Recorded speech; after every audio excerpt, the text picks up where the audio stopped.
ശാസ്ത്രീയ സാമവേദ പഠനം ക്ലാസ് 84.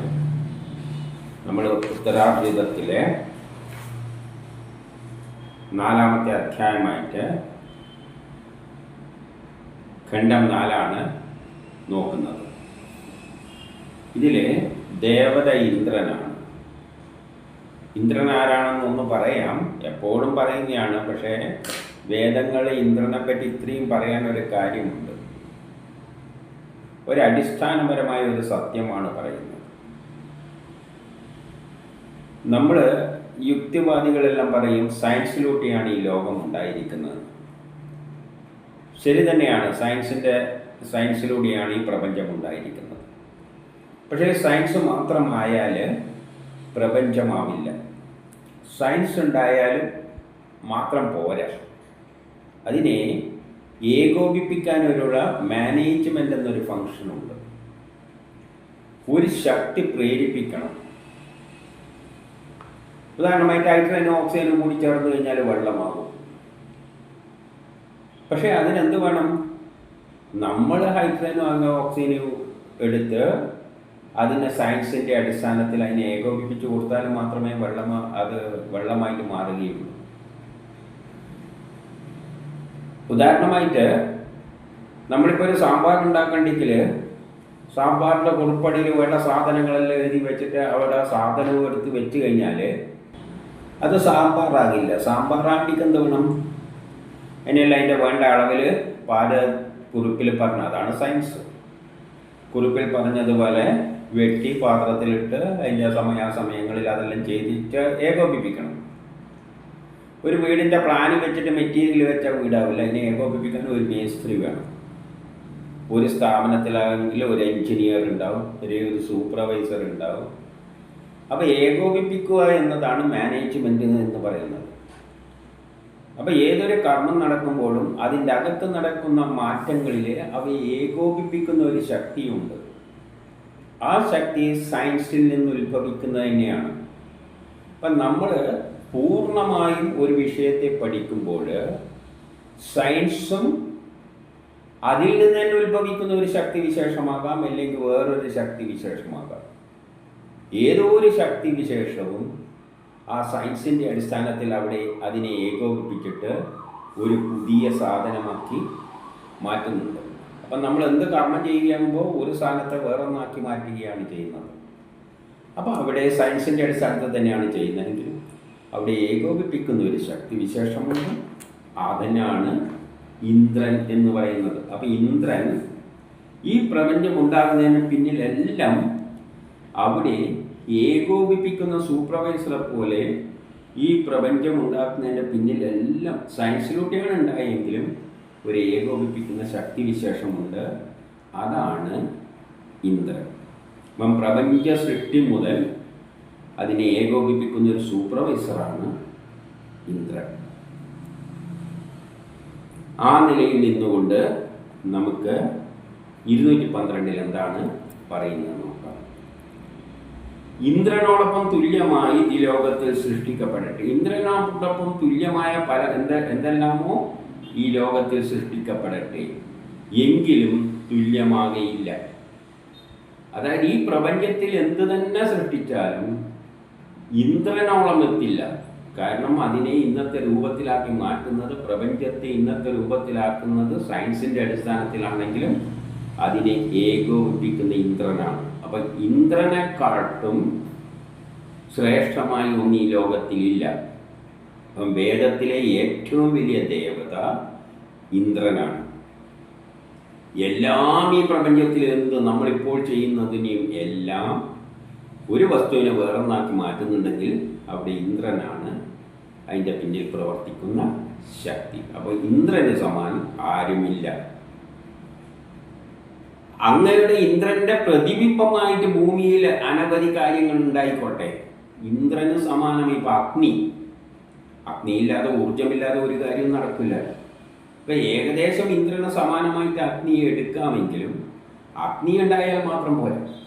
ഇപ്പം ചോറുണ്ടാക്കണ്ടെങ്കിൽ അഗ്നി വേണം. അഗ്നി തന്നെയാണ് അരി വെള്ളത്തിലിട്ടിട്ട് ചൂടാക്കുമ്പോൾ അത് ചോറായി മാറുന്നത്. പക്ഷെ അതിൻ്റെ അകത്തും ഏകോപിപ്പിക്കാനുള്ള ഒരു ശക്തി, മാനേജ്മെൻറ്റ് ഫങ്ഷൻ വേണം. അപ്പം അവിടെ ഇന്ദ്രൻ ഉണ്ടെങ്കിലേ അത് നടക്കുള്ളൂ. അപ്പം ഇന്ദ്രന് സമാനമായി എത്രയോ ഉണ്ടായിക്കോട്ടെ, പ്രതിബിംബമായി ആയിക്കോട്ടെ എന്നാണ് പറയുന്നത്. അതിൻ്റെ പ്രതിബിംബമേ ആവുകയുള്ളൂ. അതെങ്ങനെ 100 കണക്കിനുണ്ടായിക്കോട്ടെ, എങ്കിലും തുല്യമാകയില്ല. അതുകൊണ്ടാണ് ദേവന്മാരുടെ രാജാവ് എന്നെല്ലാം പറയുന്നത്. സൂര്യന്മാർ 1000കണക്കിനുണ്ടായാലും അതും ഇന്ദ്രന് സമാനമാകില്ല. സൂര്യന് പോലും ഇന്ദ്രന് സമാനമാകാൻ പറ്റില്ല. കാരണം ഈ സൂര്യനെ സൃഷ്ടിക്കുമ്പോഴും അതിൽ പങ്കെടുത്തത് ഇന്ദ്രനാണ്. അതുകൊണ്ട് കൂടുതലൊന്നും പറഞ്ഞിട്ട് കാര്യമില്ല.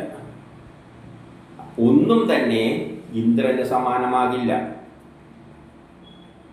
ഭൂമിക്കും ആകാശത്തിനും അങ്ങയെ സമാനത നേടാൻ കഴിയില്ല. ഭൂമിയും ആകാശവും പോലും, ഭൂമി ആകാശം സൃഷ്ടിച്ചതും അതിനെ ആ സൃഷ്ടിക്ക് പിന്നിൽ പ്രവർത്തിച്ച ശക്തി വിശേഷമാണ് ഇന്ദ്രൻ. അതുകൊണ്ട് ഭൂമിക്കും ആകാശത്തിനും അതിനെ പ്രാപിക്കാനാവില്ല. അതായത് ഇന്ദ്രനാണ് ഏറ്റവും വലിയവൻ. പക്ഷെ നമ്മളൊന്ന് ചിന്തിച്ചു നോക്കൂ, ഇത്രയും വിസ്തരിച്ച് പറഞ്ഞിട്ടുണ്ട്, ഇന്ദ്രനെ പറ്റി പറഞ്ഞിട്ടുണ്ട്, അഗ്നിയെ പറ്റി വേദത്തിൽ. ദേവത ഇന്ദ്രൻ, അഗ്നി, വായു, ജലം ഇതെല്ലാം പറഞ്ഞിട്ടും നമ്മൾ ഇന്ദ്രനെ ആരാധിക്കുന്നില്ല. എന്തുകൊണ്ട്? ഇന്ദ്രനെ ആരാധിക്കണ്ടോ എന്ന് ചോദിച്ചാൽ ഇന്ദ്രനെ നമ്മൾ അധികവരെ കേട്ടിട്ട് പോലും ഉണ്ടാവില്ല. കഥയിൽ ഒരു ഹാസ്യ കഥാപാത്രന്മാരി ഉള്ളത് കൊണ്ട് കേട്ടിട്ടുണ്ടാവും എന്നല്ലാതെ ക്ഷേത്രങ്ങളിൽ ഇന്ദ്രനെ. പക്ഷെ വേദം പറയുന്ന ആരെ ആരാധിക്കാനാണ്? കാരണം ഇന്ദ്രനാണ് നമ്മുടെ എല്ലാ കാര്യങ്ങളും സാധിപ്പിച്ചു തരുന്നത്. അപ്പം വല്ലവരെയും ആരാധിക്കുന്നുണ്ടെങ്കിൽ ഇന്ദ്രനെയാണ് ആരാധിക്കേണ്ടത്, ദേവതകളിൽ. ഇനി 213 എന്താ പറയുന്നതെന്ന് വെച്ചാൽ, ആഗ്രഹങ്ങളെ എല്ലായ്പ്പോഴും പൂർണ്ണമാക്കുന്ന ഇന്ദ്രൻ. നമ്മുടെ എല്ലാ ആഗ്രഹങ്ങളും സാധിപ്പിച്ചു തരുന്നത് ഇന്ദ്രനാണ്. ഒരു വീട് കെട്ടാൻ വേണ്ടിയിട്ട് ശ്രമിച്ചു കഴിഞ്ഞാൽ വീട് അതിൻ്റെ പിന്നിൽ പ്രവർത്തിക്കുന്നത് ഇന്ദ്രനാണ്. മേസ്ത്രി ആണെങ്കിലും മേസ്ത്രി എന്തേ ചെയ്യുന്നുള്ളൂ? കല്ല് എടുത്ത് വെച്ചിട്ട് അതിൻ്റെ ഇടയ്ക്ക് സീമെൻ്റെല്ലാം കുഴച്ച് വെക്കുന്നേ ഉള്ളൂ. പക്ഷേ ആ സീമെൻറ്റിനെ പിന്നെ ക്രമത്തിൽ അതിനെ കട്ടിയാക്കിയിട്ട് കല്ലുകളെ യോജിപ്പിക്കുന്ന ആ പ്രവർത്തനത്തെ ഏകോപിപ്പിക്കുന്നത് ഇന്ദ്രനാണ്.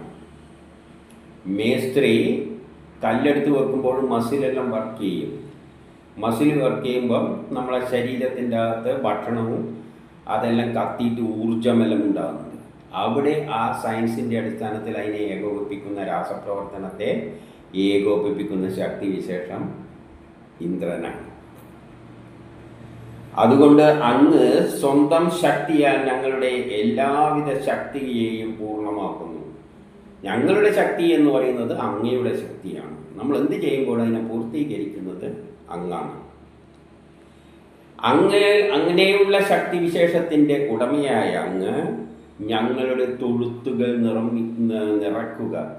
നമ്മുടെ തൊഴുത്തുകളിൽ കുറേ പശുക്കുട്ടികൾ ഉണ്ടാകണ്ടെങ്കിൽ ഇന്ദ്രൻ അവിടെ വരണം. കാരണം എന്തുകൊണ്ട്?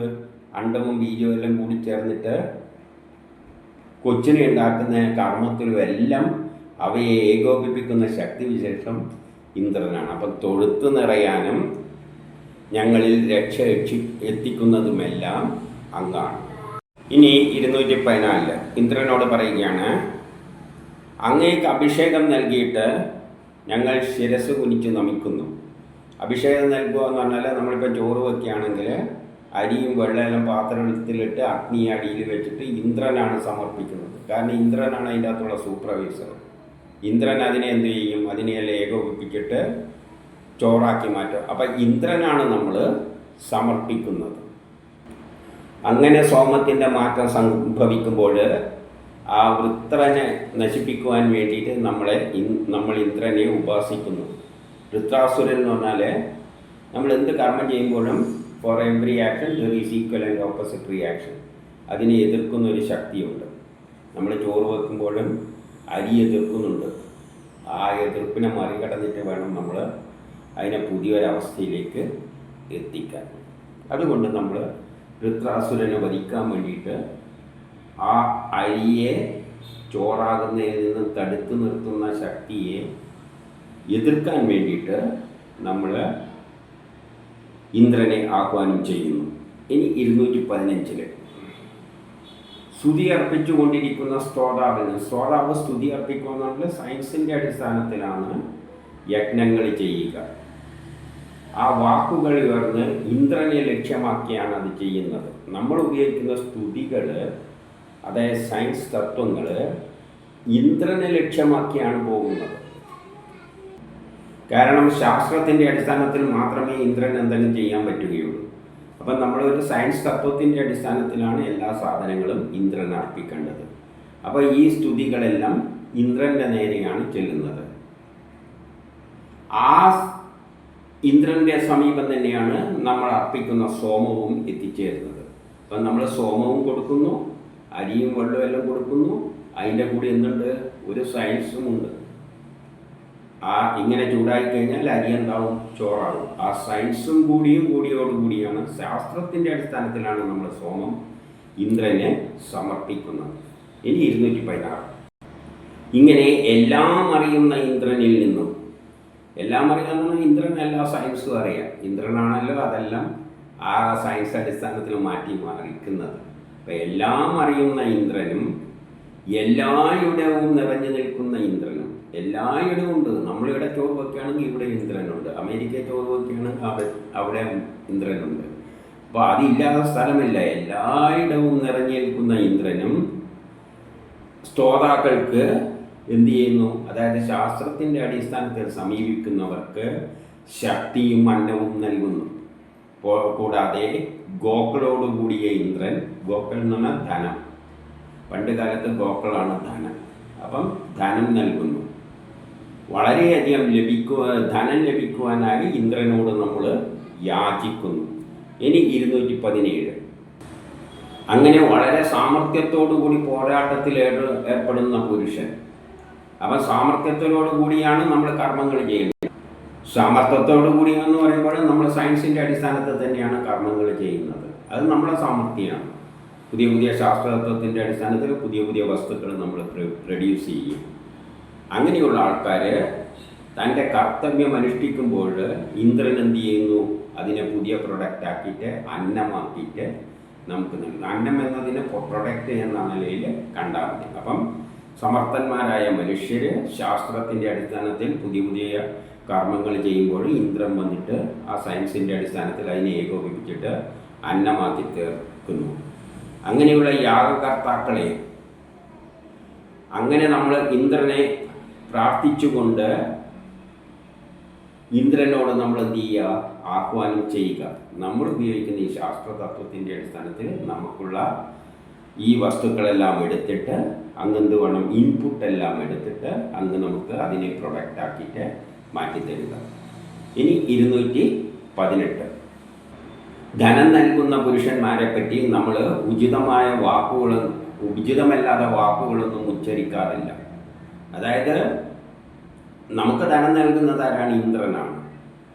ആരെങ്കിലും നമുക്ക് ധനം നൽകുന്നുണ്ടെങ്കിൽ അവരോട് നല്ല വാക്കുകളെ പറയാൻ പാടുള്ളൂ. അതേപോലെ തന്നെ ഇന്ദ്രനിൽ നിന്നും ധനം കിട്ടണമെങ്കിൽ നല്ല ഉചിതമായ ശാസ്ത്ര തത്വങ്ങളുള്ള സ്തുതികൾ നമ്മൾ അർപ്പിക്കണം. ശരിയായ സയൻസിലൂടെ നമ്മൾ ഇന്ദ്രനെ സമീപിക്കണം. ധനം നൽകുന്ന ശക്തിവിശേഷങ്ങൾക്ക് യോജിച്ച സ്തുതി അർപ്പിക്കാത്തവർക്ക് ധനം ലഭിക്കില്ല ഇന്ദ്രനിൽ നിന്ന്.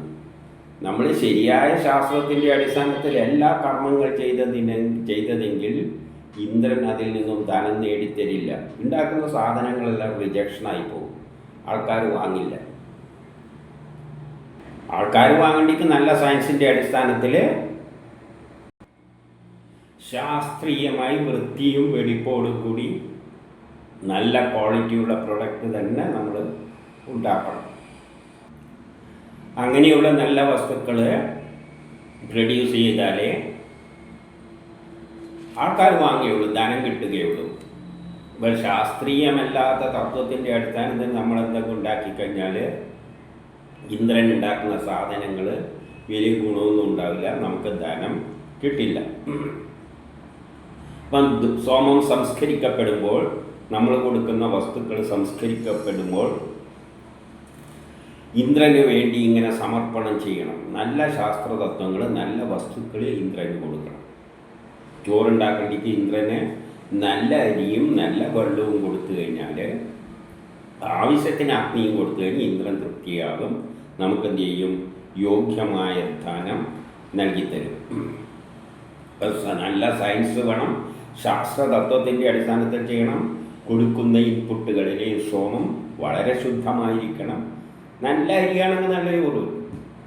അപ്പോൾ ഇന്ദ്രൻ എന്ത് ചെയ്യും? നല്ല വസ്തുക്കൾ തരും. അതിലൂടെ നമുക്ക് നല്ല ധനവും നേടിത്തരും.